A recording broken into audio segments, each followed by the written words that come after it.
So I wanted to share like an experience that I had, and this is pertaining to anxiety and depression and just overall mental health. And I'm sorry, I am driving, so my phone is shaking. But anyways, so about 2 weeks ago, I didn't feel good. I felt like I was gonna pass out. I was lightheaded, and so I decided to go to the ER. So halfway going to the ER, I'm in the car and I had called my mom because I felt like I was going to pass out while I'm driving. And I was like, can you just stay on the phone with me just in case?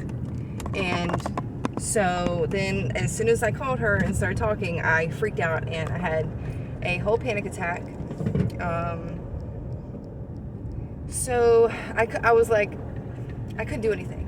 I couldn't do anything because I was just in such panic attack mode.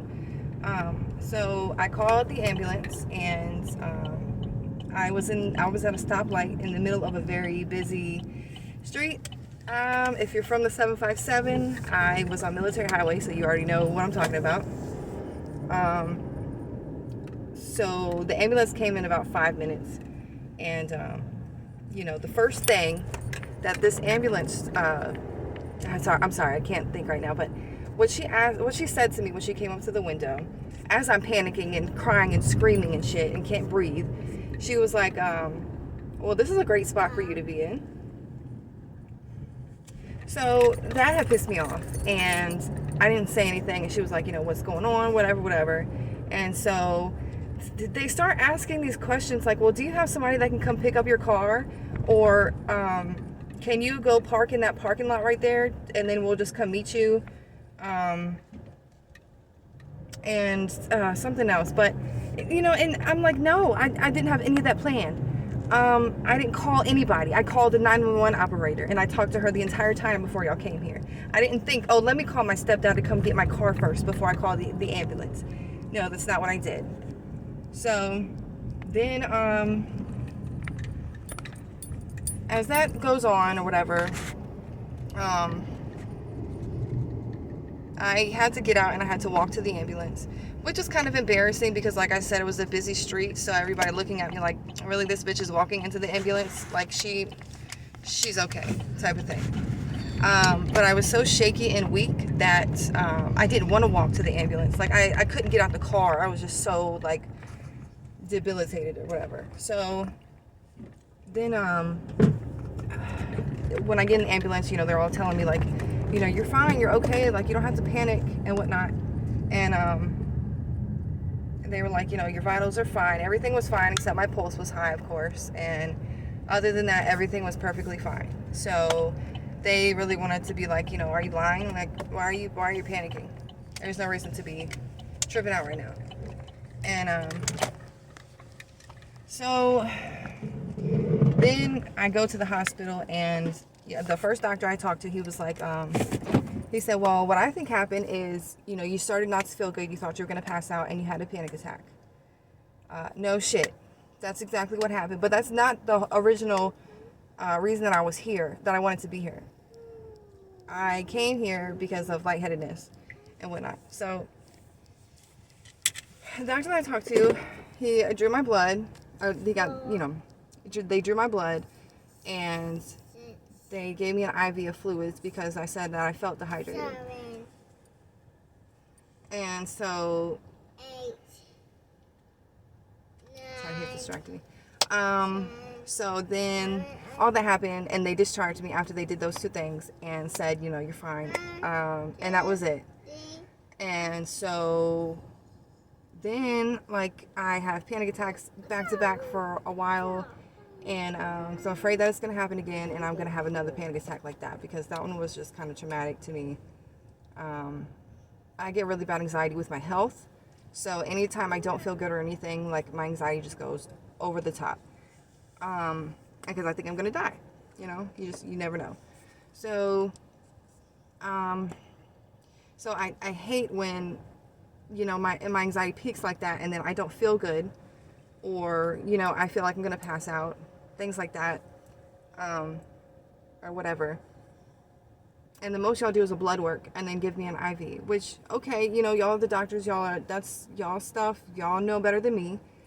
But to comfort me, you know, I feel like I had a panic attack, so maybe run an EKG just to make sure everything's okay.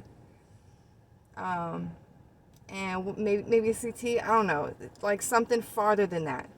You know what I mean? Instead of just like not doing that much. You know, what did you look for in the blood work? He didn't even tell me none of that. He was just like, yeah, I did blood work and it was fine. Everything was fine, blah, blah, blah, blah, blah.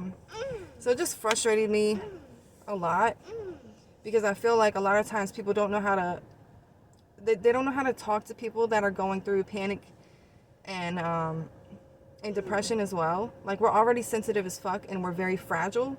So I feel like when you address us, especially somebody going through a panic attack right there in front of you, that is not the first thing that you say. You don't ask them a whole bunch of questions. They don't freaking know. At the time right now, they just need to know that they're okay. They need you to do something that proves that they're okay. And you know, you could sound a little happier because I already feel like y'all don't want me here. So it makes it so much worse. So then the next, I want to say maybe the next week, I went to urgent care for like a little rash on my arm or whatever. And I got there and I was in the room for about 30 minutes by myself in the quiet. So my thoughts got to me and my heart was beating fast. So I started panicking again. And as soon as the doctor came in, I told her, look, you know, I just want you to know that I'm about to panic.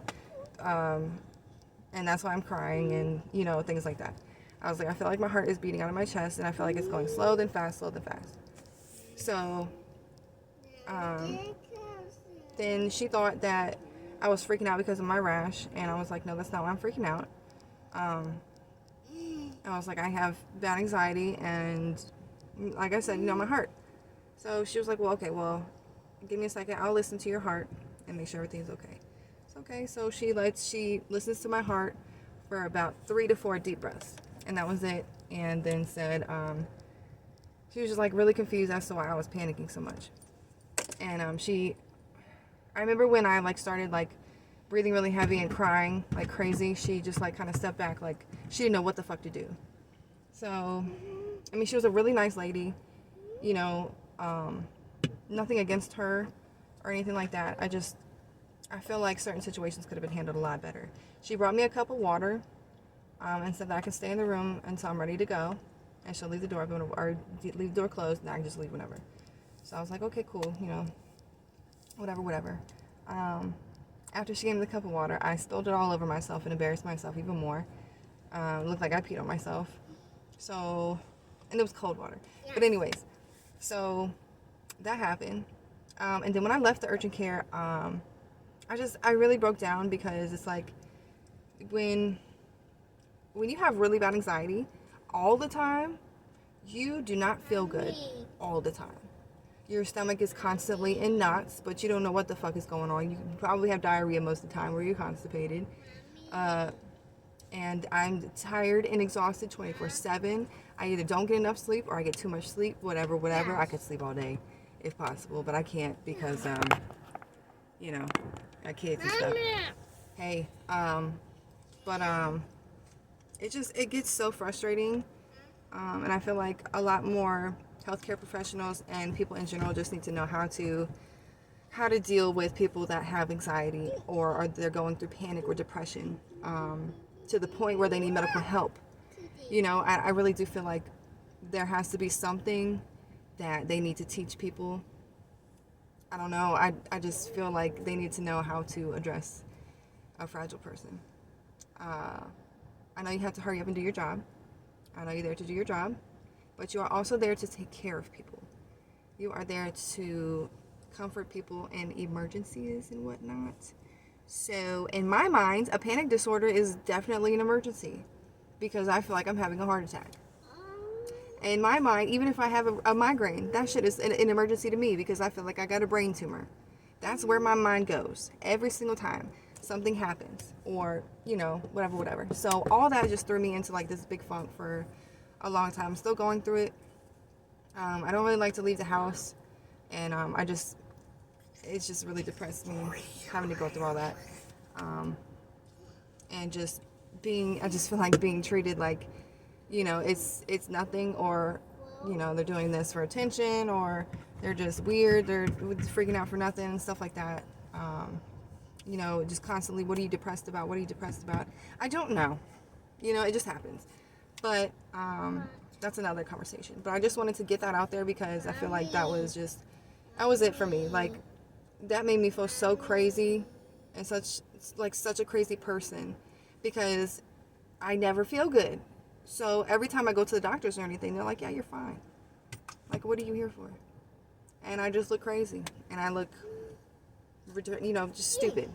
So, yeah, that was my rant about what happened. And like I said, I feel like people need to know more of how to deal with people like that, or that are mentally unstable with any type of mental disorder.